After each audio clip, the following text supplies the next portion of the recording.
Hello students, welcome to passionate Guruji. अरे अरे, आप कौन हो? मैं हूँ आपका पास्ट। और आप कौन हो? मैं हूँ आपका फ्यूचर। हमें पूछने वाले आप कौन हैं? अगर आप हैं पास्ट और आप हैं फ्यूचर, तो स्वाभाविक है कि मैं हूँ प्रेजेंट। तो आओ हम तीनों मिलकर अपने बारे में सभी बच्चों को बताते हैं कि हम कौन हैं। हमें देखकर सभी बच्चे कंफ्यूजन और टेंशन में रहते हैं, तो आज हम सभी बच्चों की टेंशन और कंफ्यूजन को दूर करने की कोशिश करते हैं। Then students, let's start. I am Rajendra Kumar Thakur, passionate गुरुजी।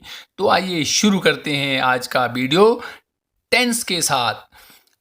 मैं टेंस पर लगातार 3 वीडियो लाने वाला हूं। अगर आप इस चैनल पर नए हैं तो मेरे चैनल को कर दीजिए सब्सक्राइब, ताकि मेरे आगे आने वाले वीडियो की नोटिफिकेशन भी आपको मिल जाए। तो आइए शुरू करते हैं। What is tense? टेंस क्या है? टेंस ऐसे नियम हैं जो हमें बताते हैं कि कौन सा काम किस समय हुआ। तो क्या हम ये कह सकते हैं कि टेंस का मतलब होता है टाइम, क्योंकि ये काम के होने का समय ही तो बताते हैं कि हम कब खाते हैं, सोते हैं, खेलते हैं। तो क्या ये केवल टाइम ही बताते हैं? शायद इसके साथ साथ ये हमें बताते हैं कि कौन सा काम किस समय में कितना हुआ या हो रहा है। जैसे कि एक उदाहरण, आप वीडियो देख रहे हो, आप अभी वीडियो देख रहे हो, कब तक देखोगे, कितना देखोगे, तो ये समय ही तो बता रहा है। तो आइए जरा इसकी डेफिनेशन को देखते हैं। Tense is a form of verb takes to show the time it happened. Tense क्रिया की वो दशा है जो किसी कार्य या घटना के होने के समय का बोध करवाती है। It actually describes when any action happened with respect of time. आइए इस टाइमलाइन से समझने का प्रयास करते हैं। इसमें सर्कल हमें बताता है प्रेजेंट टाइम, सर्कल के लेफ्ट की ओर लाइन बीते हुए समय अर्थात पास्ट टाइम, और सर्कल के राइट साइड हमें फ्यूचर टाइम बताती है। डियर स्टूडेंट्स, इस टाइमलाइन को अच्छी तरह से समझो, क्योंकि इसी टाइमलाइन के माध्यम से हम यह समझने का प्रयास करेंगे कि कोई भी काम किस समय में हुआ। As time could be present, past और फ्यूचर। तो आइए प्यारे बच्चों, इनके टाइप्स को बड़े मजेदार और रोचक तरीके से समझने का प्रयास करते हैं, ताकि आप इनके नाम को कभी भूल ही ना पाएं। एक गांव जिसका नाम हम रख लेते हैं टेंस, उस गांव में 3 फैमिलीज रहती हैं। वे हैं प्रेजेंट फैमिली, पास्ट फैमिली और फ्यूचर फैमिली। इन तीनों ही फैमिली में 4-4 बच्चे होते हैं। उनके नाम रख लिए जाते हैं indefinite, continuous, perfect, perfect continuous. और तीनों ही फैमिलीज ने अपने बच्चों के नाम एक जैसे रख लिए। अब कन्फ्यूज़न ये हो गई कि उनके नामों की पहचान कैसे की जाए, उनको पहचाना कैसे जाए। तो प्यारे बच्चों, आपके विद्यालय में भी तो होता होगा, जब एक क्लास में 2 एक ही नाम के बच्चे हो तो आप कैसे पहचानते हो उनके सर नेम से? हो सकता है रमेश, रमेश के साथ शर्मा लिखा है, कोई रमेश कश्यप है, तब इस तरह से हम उनको पहचानने की कोशिश करते हैं। तो इस गाँव में भी उन फैमिलीज ने ऐसा ही किया। इन चारों बच्चों के साथ अपने अपने सर नेम लगा दिए। तो प्रेजेंट फैमिली ने अपने बच्चों के साथ सर नेम लगा दिया present indefinite, present continuous, present perfect continuous. और उसी तरह पास्ट फैमिली ने भी कर लिया, past indefinite, past continuous, past perfect continuous. और फ्यूचर फैमिली ने भी ऐसा ही किया।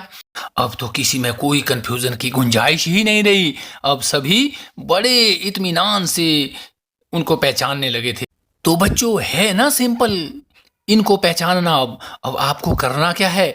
केवल एक फैमिली के 4 ही बच्चों के नाम तो रखने हैं। आइए जरा देखते हैं। तो यहाँ पर जो हमने विलेज लिया वो एक टेंस है, और विलेज में रहने वाली जो 3 फैमिलीज हैं वो टेंस के प्रकार हैं, वो उनके काइंड्स हैं। कौन कौन से काइंड्स हुए? 3, प्रेजेंट, पास्ट एंड फ्यूचर।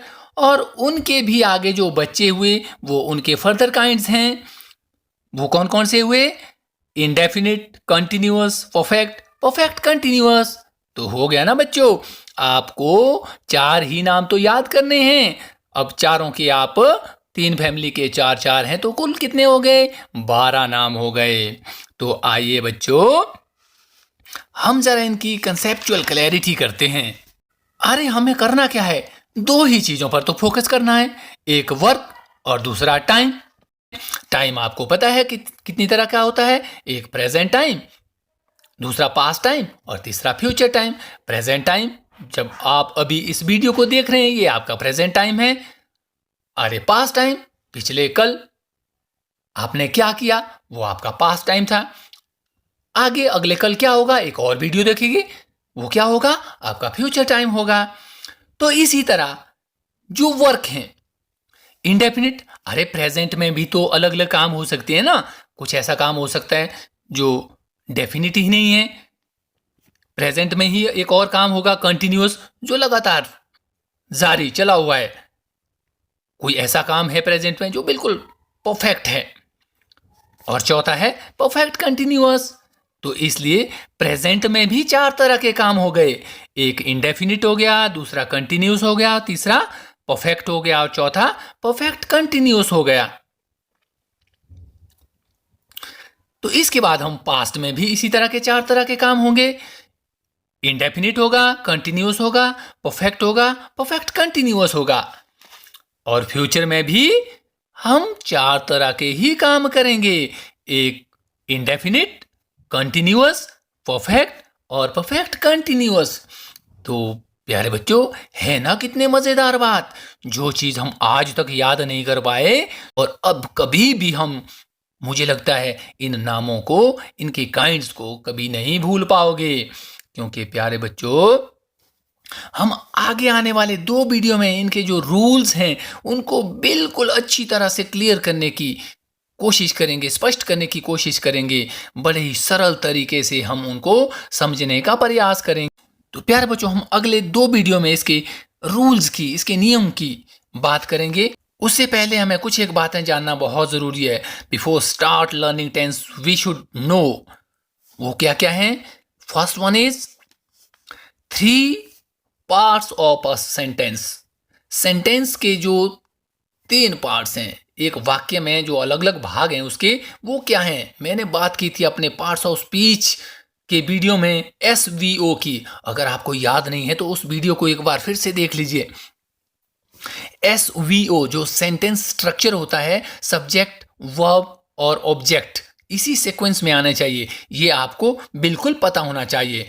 दूसरा चीज, कंसेप्ट ऑफ पर्सनल प्रोनाउंस।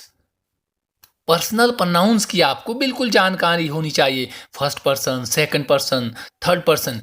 ये बात भी बड़े डिटेल से हमने पार्ट्स ऑफ स्पीच के वीडियो में की है, तो आप इसको भी वहाँ पर अच्छी तरह से एक बार फिर देख लें, ताकि हम कल आगामी आने वाले वीडियो में टेंसेस के काइंड को और अच्छी तरह से समझने का प्रयास कर सकें। अगली जो इम्पोर्टेंट बात है वो है टाइप्स ऑफ सेंटेंसेस। सेंटेंस के जो 4 प्रकार हैं, affirmative, negative, interrogative, negative interrogative, इनके बारे में भी आपको अच्छी तरह से ज्ञान हो जाना चाहिए, क्योंकि सेंटेंसेस वाले वीडियो में आपने अच्छी तरह से देख लिए होंगे। इसके बाद जो अगली बहुत ही इम्पोर्टेंट बात है वो है मेन वर्ब्स की जानकारी। आपको मालूम है कि जो वर्ब्स की मेनली 3 फॉर्म्स होती है, प्रेजेंट, पास्ट, पास्ट पार्टिसिपल। लेकिन हम साथ में इसके साथ चौथी फॉर्म ले लेते हैं ING। वर्ब के साथ जब ING लगा लेते हैं, वो इसकी चौथी फॉर्म हम जोड़ लेते हैं। तो आइए जरा हम किसको, V1 किसको बोलते हैं हम, ये present form of the verb, V2 past form of the verb, V3 past participle of the verb, और एक V4 हम लगा देते हैं जो वर्ब की पहली फॉर्म है उसके साथ ING का प्रयोग करके वो V4 लगा लेते हैं, ताकि हम आगामी आने वाले वीडियो में इसको अच्छी तरह से प्रयोग कर सकें। हम ये ना बोलें V1 प्लस ing, हम क्या बोलें सीधा V4। तो V4 से आप एकदम समझ लेना कि वर्ब की पहली फॉर्म में ing है। तो प्यारे बच्चों, ये आप कल तक इनको अच्छी तरह से इन चारों बातों को लर्न करेंगे ताकि आप जो हमारा आगे आने वाला वीडियो है उसको अच्छी तरह से हम और आप डिस्कस कर सकें और जल्दी में उसको समझ सकें। तो प्यारे बच्चों, इसी के साथ मैं आज आपसे लेता हूं विदा। और हाँ, मेरे इस वीडियो को आप ज़रूर शेयर करें ताकि आपके साथ साथ दूसरे बच्चे भी इन वीडियोस का फ़ायदा ज़रूर लें। तो till then, keep learning, keep watching, keep sharing. Bye bye.